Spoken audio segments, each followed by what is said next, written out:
नमस्कार मित्रांनो, तुम्ही जर तुमच्या कुटुंबातील महिलांसाठी किंवा स्वतःसाठी स्वतःचा रोजगार सुरू करू इच्छित असाल तर आजचा हा व्हिडिओ तुमच्यासाठी अत्यंत महत्त्वाचा आहे.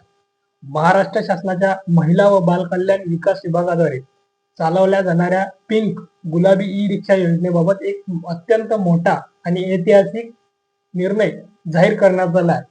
या नवीन जी आर नुसार शासकीय अनुदान थेट दुप्पट म्हणजे 20% 40% करण्यात आला आहे.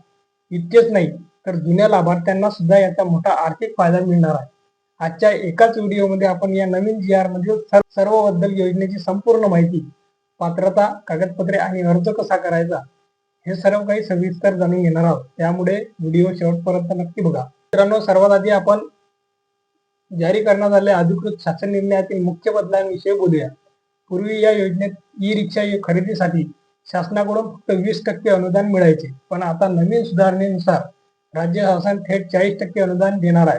ई रिक्षेच्या एकूण किमतीला 60% भाग हा लाभार्थ्यांना उभा करायचा असून यातील कमीत कमी 10% रक्कम ही महिलांना स्वतः भांडवल म्हणून डाऊन पेमेंट म्हणून द्यावी लागेल आणि उर्वरित 50% रक्कम बँक कर्जाद्वारे किंवा बिनव्याजी पार्टियल डिफरेट पेमेंट फॅसिलिटीद्वारे उपलब्ध करून दिली जाईल.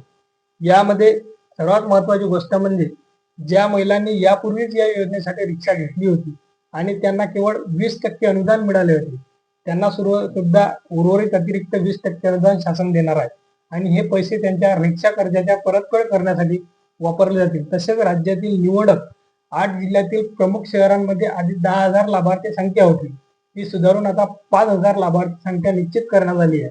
आता आपण जाणून घेऊया की ही पिंक ई रिक्षा योजना नेमकी काय आहे.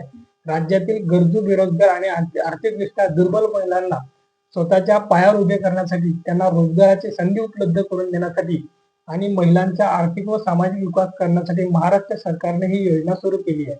या योजनेचा मुख्य उद्देश महिलांना स्वावलंबी बनवणे आणि शहरांमध्ये महिला व मुलींसाठी सुरक्षित प्रवास उपलब्ध करून देणे हा आहे. ही योजना सध्या राज्यातील मुंबई उपनगर, ठाणे, नवी मुंबई, पुणे, नागपूर, नाशिक, छत्रपती संभाजीनगर आणि अहिल्यानगर यासारख्या मुख्य 8 जिल्ह्यातील प्रमुख शहरांमध्ये राबवली जात आहे.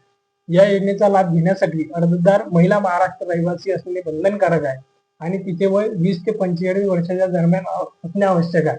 तसेच महिलेचे कौटुंबिक वार्षिक उत्पन्न 2,80,000 रुपयापेक्षा जास्त नसावे आणि अर्जदार महिला बँक डिफॉल्टर नसावी.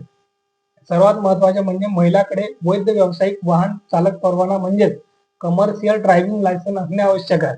या योजनेचा अर्ज करण्यासाठी तुमच्याकडे आधार कार्ड, महाराष्ट्राचा रहिवासी दाखला, 2,80,000च्या आतील उत्पन्नाचा दाखला, ड्रायव्हिंग लायसन्स, आधार कार्ड लिंक असलेले bank passbook, passport size photo आणि मोबाईल नंबर ही कागदपत्रे तयार ठेवावी लागतील. या योजनेची संपूर्ण अंमलबजावणी महिला व बाल कल्याण विकास आयुक्त कार्यालय पुणे यांच्या नियंत्रणाखाली केली जाते. अर्ज करण्यासाठी तुम्हाला तुमच्या जिल्ह्यातील जिल्हा महिला व बाल कल्याण विकास अधिकारी कार्यालयाचे संपर्क साधावा लागतो. तेथून अर्ज घेऊन सर्व कागदपत्रे जोडून जमा करावी लागतात. अर्जाची छाननी झाल्यानंतर पात्र महिलांची निवड केली जाते आणि त्यांना ई रिक्षा खरेदीसाठी 40% अनुदान व उरलेल्या रकमेसाठी कर्ज उपलब्ध करून दिले जाते. तर मित्रांनो, पिंक ई रिक्षा योजनेतील या नवीन 40% अनुदानाचा फायदा राज्यातील प्रत्येक गरजू महिलांपर्यंत पोहोचला पाहिजे. त्यामुळे हा व्हिडिओ तुमच्या घरातील आणि ओळखीच्या सर्व महिलांपर्यंत व्हॉट्सअपवर नक्की शेअर करा. व्हिडिओ आवडला असेल तर लाईक करा, कमेंट करा आणि अशा अचूक माहितीसाठी आपल्या चॅनलला नक्की सबस्क्राईब करा. धन्यवाद. जय हिंद, जय महाराष्ट्र.